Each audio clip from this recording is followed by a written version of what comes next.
현대제철 2024년 3분기 실적을 스루풋 회계로 분석한 내용을 소개하도록 하겠습니다. 매출은 15.4% 감소했고 영업이익은 86.4% 감소했습니다. 가공비 배부 재고자산 회전율은 4.2회전으로 산출이 되고 PBR은 0.15로 매우 낮은 상태입니다. 원가회계 손익 원인 검증 불합리 상황이라고 분석 결과를 말씀드릴 수 있겠습니다. 현대제철만이 아니고 철강업계에 대한 안 좋은 그런 뉴스들을 좀 모아봤습니다. 제철소 줄줄이 셧다운 중 반덤핑 관세 1월 윤곽 고영국 한국경제TV에서 보도한 내용이고요. 줄폐쇄 위기 직면한 K철강 위기를 기회로 양호형 디지털타임즈에서 보도한 내용입니다. 산업의 쌀 한국철강 최대 위기 중국발 저가 공세 트럼프 2기 등 덮친 격 박승혁 외 2인이 매일신문에서 보도한 내용입니다. 여기에는 전기료 인상분도 한몫했다는 게 좀 눈에 띄고요. 현대제철 포항 2공장 폐쇄 결정에 포항시 위기 대응 TF 가동 최창호 뉴스완에서 보도를 했습니다. 중국 때문에 전면 중단 세계 최대 철강 회사도 두 손 등 까닭 성상훈 한국경제에서 보도한 내용입니다. 아르셀로미탈이라는 그런 세계적 철강 회사도 탄소 중립 프로젝트 때문에 중국의 저가 공세로 여기서도 아주 힘들어한다. 그런 내용이 되겠습니다. 이렇게 한마디로 요약을 해볼 수 있을까 생각을 해요. 중국의 덤핑 공세는 오로지 중국 공산당의 정부 보조금이 원인이다. 과잉 생산과 덤핑은 경제공황의 산물임이 역사적으로 증명됐다. 경제 대공황을 우리는 제가 태어나기 전이지만은 경제 공황을 겪은 적이 있죠. 그때는 중국발이 아니지만은 과잉 생산이 근본 원인이었다고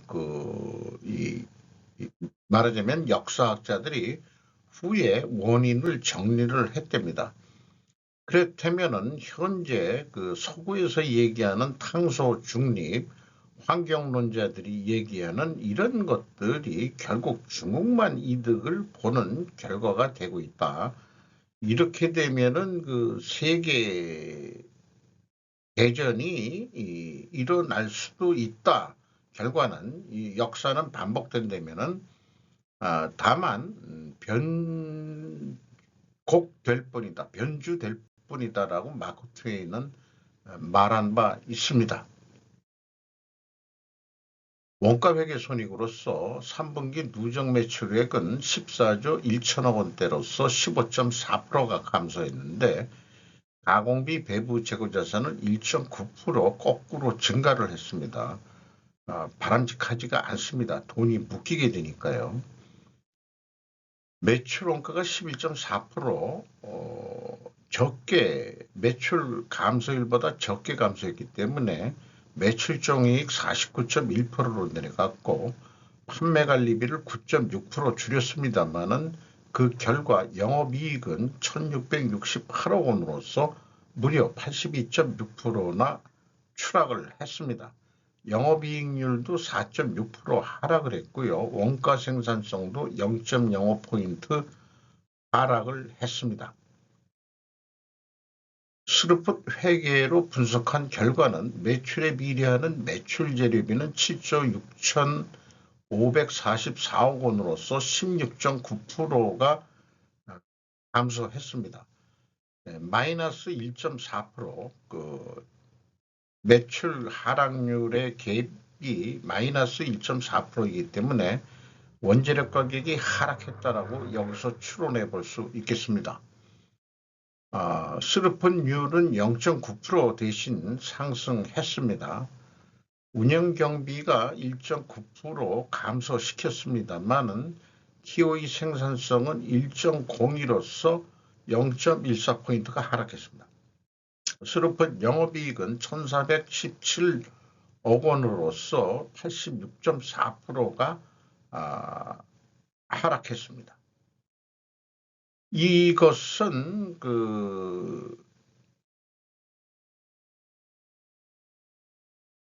차이가 여기 하나 인용을 못했는데 이 원가 외의 영업이익보다 영업이익이 적게 나온 이유는 재고가 증가했기 때문입니다. 가공비 배부 재고자산이. 그래서 가공비 배부 재고자산 내역을 보면은 여기에 가공비 배부 재고자산의 내용이 꽤 많습니다. 594억 원이 증가를 했습니다. 전체 재고는 2천억 원대가 감소를 했고요. 경영성과를 제대로 평가하려면 평가손실 작업을 중단해야 된다라고 말씀드릴 수 있겠습니다. 왜냐하면 성과가 왜곡 때문이고 손익에 대한 원인 추적이 또한 왜곡 때문이라고 미리 말씀을 드리고자 합니다. 비용의 성격적 분류 내용을 A, 재고자산의 변동 금액이 있는데 마이너스면은 재고가 증가했다는 뜻입니다. 그리고 B를 회사는 원재료 저장품 및 상품 사용액이라고 했는데 원재료도 사용했다는 거로 보면은 그 전체 재고자산은 아니고 재고자산 변동에 상품은 안 들어가는 뜻으로 그렇게 인식이 돼야 맞습니다. 그래서 AB를 더한 MC 매출원가 재료비는 7조 6천억 원대로서 17.9%가 감소했고 운영경비는 1.9%가 감소했습니다. 운영경비 6조 3천억 원대에서 판매관리비 7,300억 원대를 빼면은 가공비가 5조 6천억 원대로서 가공비율이 총 제조비용의 42%, 3.8% 가공비율이 올라갔고 상대적으로 재료비율은 3.8% 하락했습니다. 총 제조비용은 공개가 되는 게 아니기 때문에 원가 손익계산서에 매출원가가 나오고 그 다음에 재고자산의 변동이 있기 때문에 이것을 감안해서 뽑아보면은 이 13조 2,900억 원대가 총 제조비용이 되겠습니다. 여기서도 원재료 가격이 하락했다라고 2차 추론을 할 수 있겠습니다. 가공비 배부 재고자산 요거는 스르프 관점에서 WCAI의 증감액이 되겠고요. 비성분은 회사가 제시한 건데 갭이 571억 원이 있습니다. 아까 상품의 사용액으로 되어 있는데 상품의 사용액을 다른 말로 하면 상품 매출 원가 포함이 되어 있다는 얘기니까 그것을 더해주면은 갭이 576억 원으로 증가를 합니다. 그리고 재고자산 평가손실액이 659억 원이 있는데 그거를 차이가 83억 7,100만 원 차이가 나고 전년도에는 동일한 방법으로 하면은 2억 6,900만 원 규모에 비해서 뭐 작은 금액이지만은 이게 일치하지가 않습니다.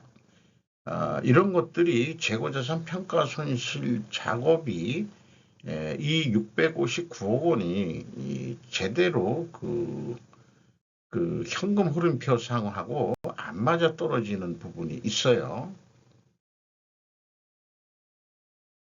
PQ 총 제조 비용도 1단계의 갭과 같은 금액으로 차이가 납니다. 이것이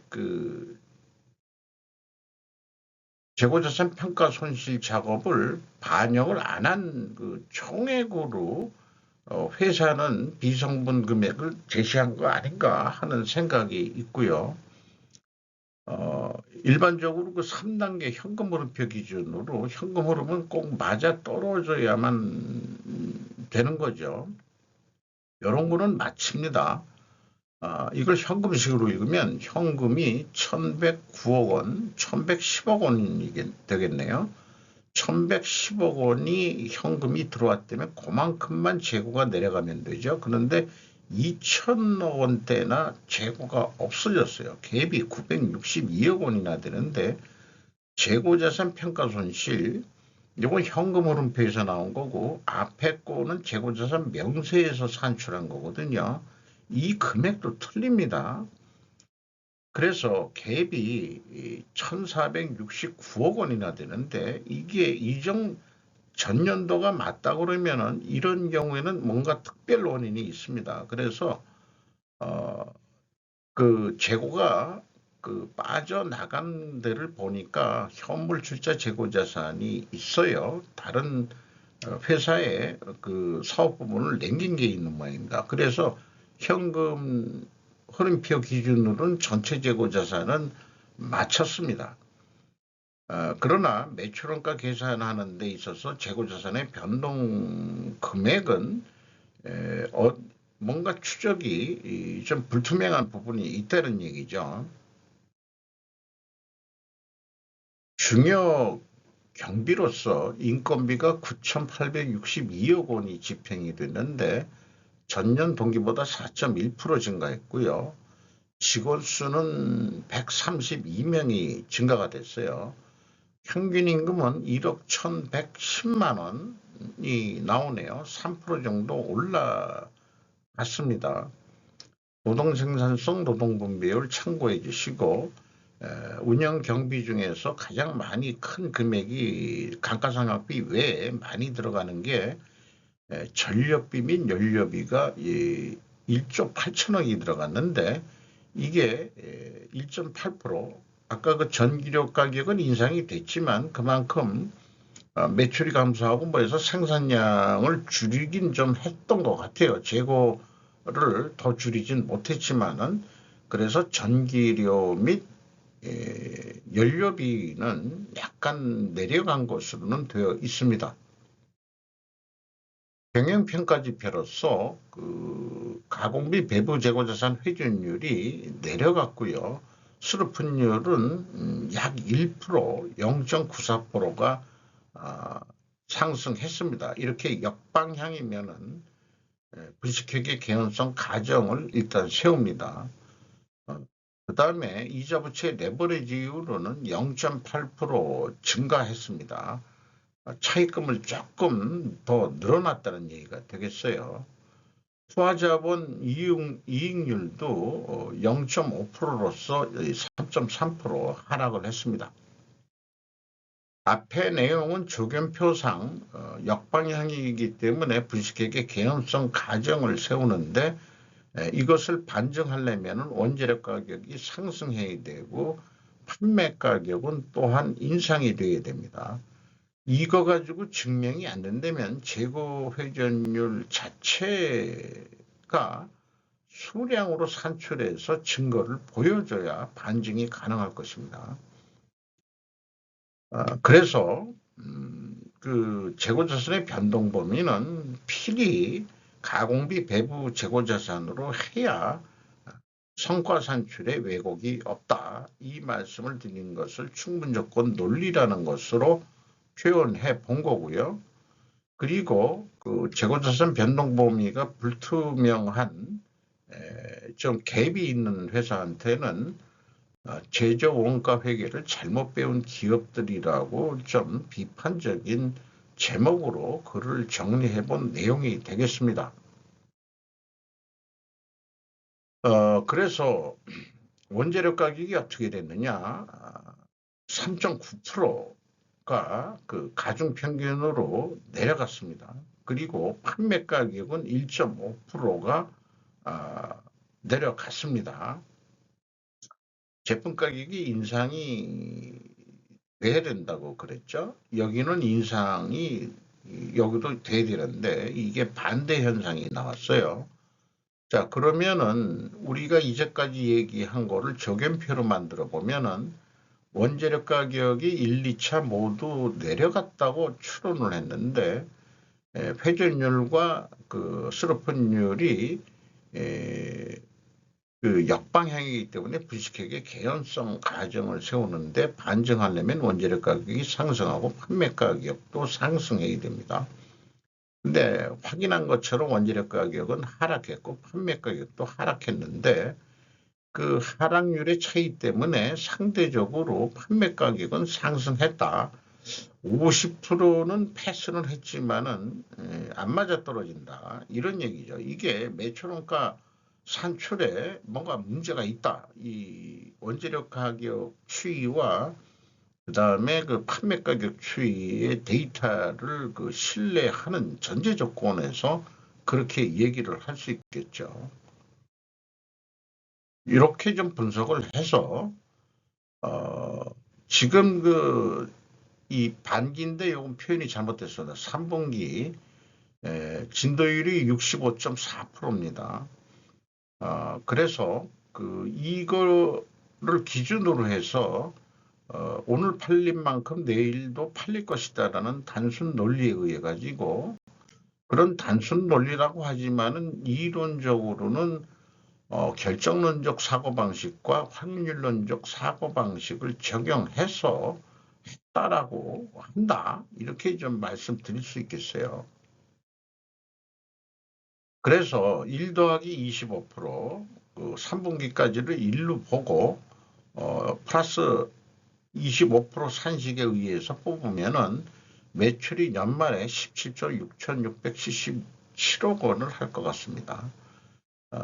이 경우는 손익분기점 산식을 이용하는 건데 운영비용에다가 목표 이익을 더해가지고 스루픈율로 나누면은 예상 매출액이 나오게 되겠습니다. 또한 매출 재료비로도 동일한 방법으로 이 경우에는 그 매출 재료 비율로 나누면은 동일한 금액이 또한 나오게 되겠습니다. 그래서 17조 6천억 원으로 이거를 하나의 뭐 판매 단가라고 비유를 한다면은 1,760만 원 어떤 판매 단위로 그러면 한 10만 원 돈뿐이 남질 않는다. 요 경우가 이제 최고 회전율이 5.6회전 예상이 되는데 이 6회전 정도 해보자. 그 최고 회전율을 더 좀 높여보자. 그런 경우 그게 만약 성공을 한다면은 18조 9,819억 원 정도 하게 될 경우에 영업이익이 5배나 뛰게 됩니다. 5천억 원대로. 이만큼 재고 회전율이 제가 중요하다고 좀 말씀드리는 거고 이 논리는 경제 규모 경제학자들이 얘기하는 경제 규모라는 게 모니시타 곱하기 모니턴이거든요. 이거의 논리에 합당하다고 저는 그렇게 적용해서 산출을 하고 있는 것입니다. 재고가 증가했죠. 이 경우 스루폿 회계가 나타나는 그 결과는 원가회계 영업이익보다 이익이 감소하게 돼 있고 판매가는 원가회계보다 낮게 나오게 되어 있습니다. 그래서 저는 스루폿 회계가 인플레이션을 완화할 수 있는 회계라고 주장합니다. 주가는 21,750원으로서 16,300원이 추락을 했고 PBR은 장부가격 1위야 정상인데 0.15분이 되질 않습니다. 뭐 5,000원짜리가 아니 여기 BS가 14만 1,000원대니까 뭐 너무 낮게 평가를 받고 있다는 얘기죠. 주주 내역을 보면은 기아가 17.27%, 정몽구씨가 11.81%, 현대차가 6.87%, 연금공단이 7.12%, 외국인이 21.34%를 보유하고 있는데 CLSA, 핀앤비, JP모간, 골드만삭스 등의 외국 기관의 이름이 눈에 띕니다. 이상 현대제철 3분기 실적을 스루포트 회계로 분석해서 그 내용을 소개했습니다.